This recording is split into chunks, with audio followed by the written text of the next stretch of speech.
Welcome to the Discover podcast, where we view faith as a discovery journey with Jesus to help you become the person God created you to be. Hey everybody, welcome back to this episode of the Discover podcast. So glad that you are with us. We are coming to the end of a calendar year. As we're recording this is the beginning of December.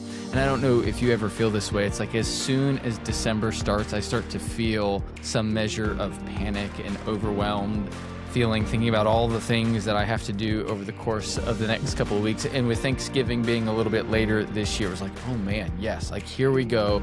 We are off to the races. We are running. It's going to be a sprint from now until after Christmas. And so because of that, we are looking just to create a little bit of space in our schedule as a staff. And this is going to be the final episode of this podcast until we get to the beginning of 2026, which is hard to believe. We're going to be in 2026 in just a little bit. And so as we kind of come to the end of this year, we wanted to have just one simple, shorter reflection episode, just to kind of put a period behind where we've been this year. And part of what I've been doing just over the last little bit today is just kind of reflecting on what would I want to say about this podcast where we've been. So we're in season 2, but both season 1 and season 2 have existed within the year of 2025. And so I don't know, we did probably 20 some episodes in season 1. This is 10 episodes into season 2. So 30 some episodes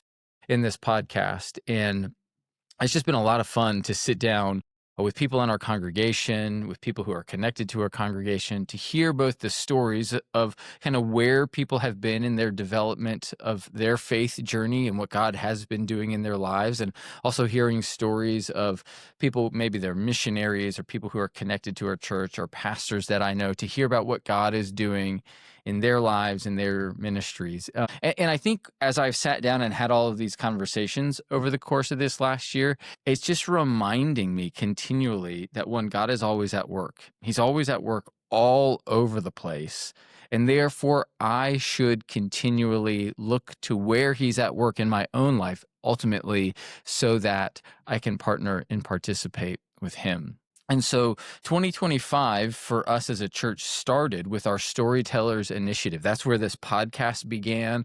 That's where we offered up storyteller journals. We asked people to reflect on their own story so that they could consider what God is up to in their life and what he might be inviting them into. So the way that I wanted to end this year was just to simply talk a little bit about my own life and my own engagement with this initiative. And it has been incredibly encouraging and fruitful and helpful for me. And if I'm honest, there are days where maybe even like I go through a whole week or 2 weeks and I'm just like, God, where are you at work in my life? Are you at work in my life? And just today, I opened up my Storytellers journal. As you can see, I've filled it in throughout the whole year. I've still got a little bit of space left at the end. And I was just reading back through different Kairos moments that I have had this last year, and just found myself being reminded of the fact that God has had his fingerprints like all over my life this last year. And so I just want to share a handful of those moments with you to show you just, how I'm engaging with this journal, how I'm engaging with this initiative, in hopes that it's continually getting you thinking, like, how am I engaging with the idea of being a storyteller, a kingdom storyteller, which starts by identifying what story you have to share about where God is at work in your life.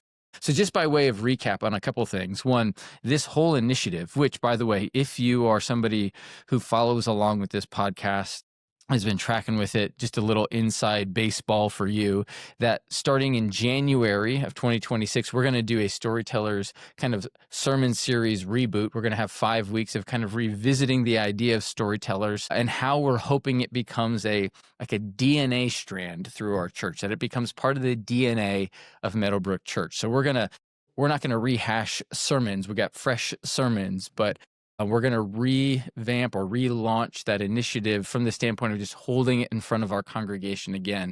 And that's in part why I'm thinking about this journal and my engagement with this journal, because we offered up this journal to people at the beginning of 2025 as we launched that initiative. And so the whole initiative was rooted in Psalm 107, verse 2, which says, "Let the redeemed of the Lord tell their story." Our belief, our assumption, our conviction is that everybody has a story to tell. Our belief is that God is always present and at work in your life. And because of that, you have a story to tell about how he has redeemed you and what he's continuing to do in your life to redeem and refine you. And we talk a lot about Kairos moments. So the intention of this journal was to give you a place to track and record Kairos moments. And when you first got this journal, hopefully you got like these little brown stickers, as you can see right there. We gave these brown stickers that you could put in the journal, and right next to that sticker, what the Kairos moment was that you were having or wondering about or engaging in. And we said, a Kairos moment is just a moment where the kingdom comes crashing into your life. There's two words for time in the Bible.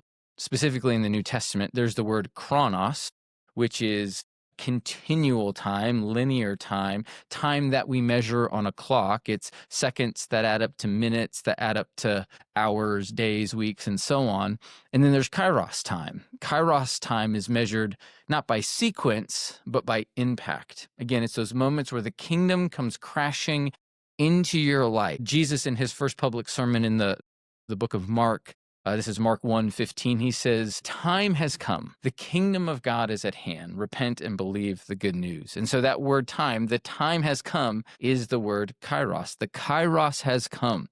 The kingdom is at hand. Repent and believe the good news. And so the question that I've been tracking this year in my life is, where is the kingdom crashing into my life? Where is it that I'm seeing God at work in my life? And where is he inviting me into his work? Now, sometimes, not always, but sometimes those Kairos moments, because a lot of people wonder, well, how do I identify? And hopefully, as you've been tracking with us this last year, you've been able to more intuitively identify Kairos moments. But as people are beginning this skill, one of the things that we say is look for moments of disruption in your life. Because oftentimes, one of the things the work that the kingdom is doing in our lives is to show us that God is ultimately in control over all things, and we are not. We like to think that we're in control. We have this perception of control, but when we experience disruptions where we realize we are not in control, we often fight against those things. At least I know I do in my own life. And the invitation from the Lord is, what if we were to surrender to those things? What if we were just to be open to the possibility of this disruption or this challenge or this conflict is something from God that he's inviting me into? And so I just kind of flipped through my journal again earlier today, and I was just like looking at, again, those brown stickers and some of the things that I had written next to them. And some of the things, which I'm not going to go into detail into some of these because it would be inappropriate for me to do so, but times when I had hard conversations with people, times when people made an appointment on my calendar or my schedule and they wanted to share some of the things they were struggling with our church or with me, and having to enter into that and having to be present and having to just let my guard down and not say to myself, I'm not going to fight. I'm just going to listen. I'm going to engage. I'm going to hear. I'm going to ask questions. I'm going to seek to discern with this person because maybe they're coming at me and they're challenging me and maybe they are right. And so I had a handful of those moments in my journal this past year that I identified and I wrote about. I also have this kind of like ongoing anxiety and fear about provision in my life, specifically provision from the Lord. Is there going to be enough? With inflation on the rise and with things costing more and just having kids that are expensive, the older they get, the more expensive they are. There's that constant fear like, do we have enough? Will we have enough? And God continues to show me we always have enough and we have more than enough, and he's always faithful in our life. And so I've had a handful of disruptors along those things. We had a spring break trip as a family this year that in many ways was a great spring break trip. We went to Florida, but it was also a really challenging spring break trip. For those of you who track closely with different stories I tell about my life in my sermons, you'll maybe remember the van door story where our van door broke and the conflict around that. That was the beginning of a series of challenging events on that trip. Again, in many ways, it was a great trip, but it was just a hard trip for our family with kids fighting, with accommodations not being what we thought they were going to be, with traveling home and it taking way longer because all of the Midwest was in Florida along with us and traffic coming back was just horrendous. And then suffering through 2 months of back pain, coming back from that, feeling like all I did was sit for 20 hours in my van, and that was what caused me this pain. So I had these series of challenging moments where I lost control of different things in my life. And God was continually reminding me and inviting me to reconsider like how I think about my life through those moments, how I think about my life through 2 months of back pain, how I think about my life when I'm anxious about provision. And then there's this large expense of having to fix a sliding door on our van. And how do I consider where he is in the midst of all those things with me? And so sometimes the kingdom comes crashing into our life and it's challenging and it's disrupting. And we talk a lot about Kairos moments in that way, but I think it's also important to remind ourselves that Kairos moments aren't just challenging moments, but they can be encouraging moments and they can be surprising moments. They can be moments that just take our breath away and we're reminded about the goodness of God. So one of the first ones that I came across this year as I was reflecting through my journal, I must have journaled about it maybe back in February. And we had an individual, as you remember, going into this year, we had some turnover on our staff. We were looking to replace a couple staff members. We ultimately hired Jake Milsna, our discipleship pastor. We also hired Lindsay Martinez, one of our support specialists, administrative assistants in our office. They've been great additions to our team. But through that process, specifically as we were interviewing people who applied for the discipleship pastor role, we came across this guy named Greg. And Greg was from the Midwest and familiar with Tosa. He did not apply for the job, but he reached out to me because he saw the posting and he is from this area. And he just said, hey, I saw that you're posting this job. I don't think I'm going to apply, but just wanted to make a connection. Just wanted to reach out. I'm not quite in a place of needing to look. And so we just started a conversation. I've never met Greg in person. We had one Zoom call and he has been this surprising, incredible encourager in my life. Like he has no skin in the game with our church. There's nothing he's trying to get from me, but I would say almost every other month, I open up my phone to this text message from Greg, and he just said, hey, I want you to know I'm thinking of you. Hey, I listened to your sermon from this past weekend. He is a pastor in another state. Just say, hey, I'm praying for you. Like out of the blue, this guy, for whatever reason, has been an encouragement to me through the course of this last year. And it's been steady. Again, not every week, not every month, but steady and consistent. And it's been a great encouragement to me. It's been a Kairos moment in my life where God is reminding me, hey, there's people out there who care about you and who are praying for you in moments when you don't even know it or don't even realize it. So that's another Kairos moment that I've found coming up again and again. So if you remember the language of different types of Kairos moments, that would be like a speed bump Kairos moment because it's happening with some frequency, somewhat periodically, coming my way on a repeated basis. One of the other things that was a really big Kairos moment for me was the privilege of baptizing my daughter earlier this spring. If you were here that Sunday, you will remember I was literally speechless, which is pretty rare for me. I usually always have something to say. I talk for a living. So for me to be rendered speechless because I'm overcome with emotion and joy is pretty significant. And even just now thinking about it, like I'm having to fight back emotional responses because it was such a joy, not just to have the privilege of baptizing her, but also listening to her declare who she understood Jesus to be. The line that probably struck me the most out of what she said was, she said, I'm ready to declare that Jesus is King. And I was like, wow, that is so, like when I was her age, I never would have had the language to say that Jesus is King in my life. For me, it was like, yeah, Jesus has saved me from the fires of hell. I get to heaven when I die because of him. But this language of Jesus being King, I don't know how much of it she fully grasps yet. But just to have that language that the King of our kingdom, King Jesus, and the kingdom of God is ruling and reigning in her life was a wild encouragement. Kind of a funny side note to that. It was the week after was baptized, and I was just asking her about that one phrase. It was like, "Kate, where did you learn that?" Because again, when I was 15, I would never have articulated my faith that way. And what I was hoping she would say was, I was hoping she'd be like, "Dad, I learned that from you. You're the one who taught me to say that, because I say that all the time. Like, it's one of the things I say." She did not say that. She's like, "Dad, I just know that to be true. Nobody taught me. I just know that," which was humbling in one regard, because I was hoping she would stroke her dad's ego. But it was also encouraging that she's really absorbing a lot of what's being taught in and through our church. So it was also an encouragement to know that, like, our church is shaping her in a profound way to have a significant faith. And it was even like 2 days after the baptism, we were having our staff meeting. And one of the things we do at staff meeting on a regular basis is share Kairos moments that we are having in our life. And I just started talking about that. And this was on a Tuesday after that Sunday. And again, just started crying because I was just so overcome with joy.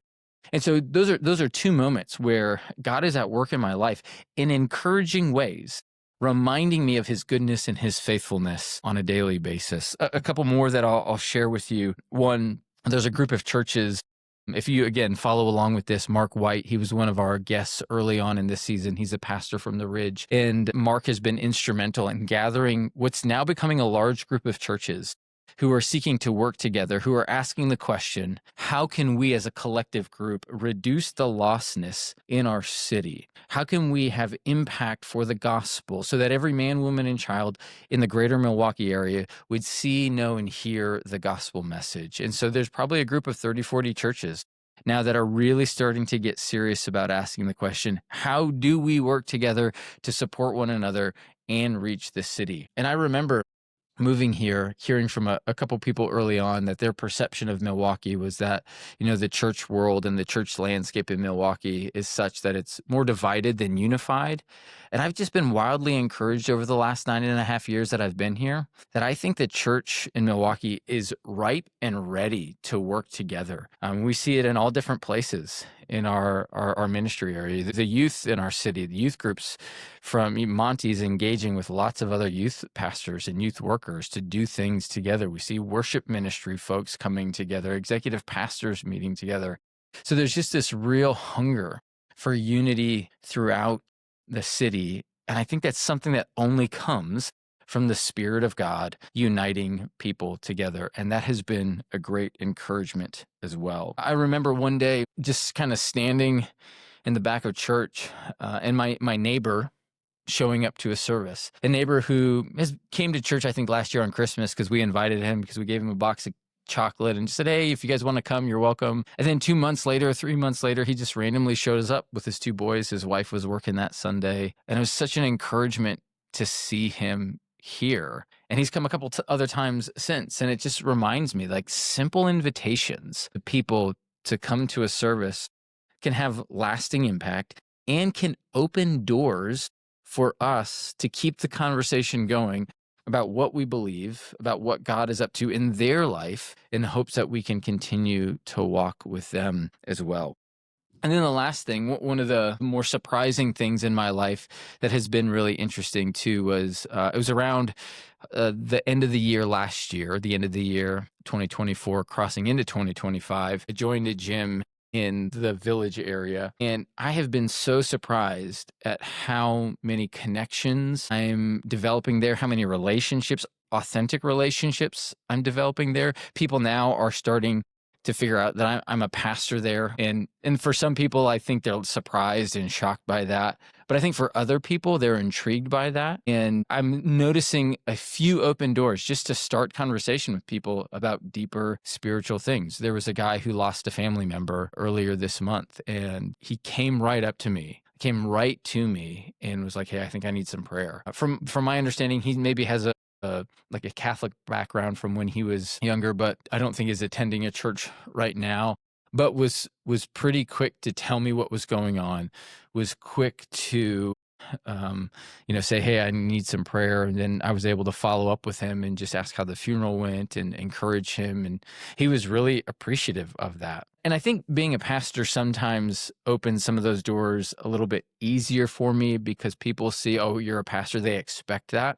But it's also a reminder to me that for the longest time, people didn't know that about me. And I could talk about our church and not necessarily have them associate that I am a pastor at this church, but I attend this church and I'm a part of this church. And even that opens spiritual conversation for people. So my encouragement to you with that is to remember that God is always present and he's always at work. Sometimes it comes in challenging and difficult ways. Sometimes it comes in encouraging and hopeful ways, but he's also placing you in the lives of different people in your world, in your community, in your neighborhood, where he's also at work in their lives. He showed up there before you ever got there. He's been doing things before you ever started engaging with him. And the encouragement and the challenge to you is, are you looking for that? Are you aware of that? Maybe you have a Storytellers branded journal. Maybe you don't. The truth is you don't need one of these to pay attention to where God's at work in your life. I think there is something nice about writing those moments down and capturing them and cataloging them so that you can go back and look at them later and be reminded of like, oh yeah, God has been all over my life this last year. And so my hope is that you continue to follow along with us on this journey, that as we step into 2026, as we talk about Storytellers again, as you think about your own life, as you think about the community you're living in, that you would know that you are one of the redeemed that we read of in Psalm 107, verse 2, and that you have a story to tell. And it starts with paying attention, not only to where God was at work in your life 10, 15, 20 years ago, but where is he at work in your life today? What is he doing now? How is he bringing people into your life? Where are there disruptions that are happening? Where are there encouraging moments and hopeful moments? Who is he putting you in front of that you might impact them and help them see who Jesus is and how much he loves them? I'm really grateful for where we've been in 2025, both with this podcast and as a church. I'm super hopeful for 2026 and beyond. And I'm looking forward to seeing what God is going to do in my own life, but also what God is going to do in your life. And so thanks for tuning in. As we cross into the new year, one of the things that Monty and I were talking about was we'd love to hear from you specifically on what sort of conversations you would like to hear us have on this podcast. What are the things that you're thinking about? What are the things that you're wrestling with as we bring different guests on from outside our church? What are the conversations that would be helpful for you in your faith journey, in your faith development? We look forward to what 2026 will bring, and we're just grateful for everybody who's tuned in and followed along in 2025. Well, I hope you guys have a wonderful Christmas, a wonderful holiday season, very happy new year, and we will see you on this podcast again in 2026. Grace and peace to you all.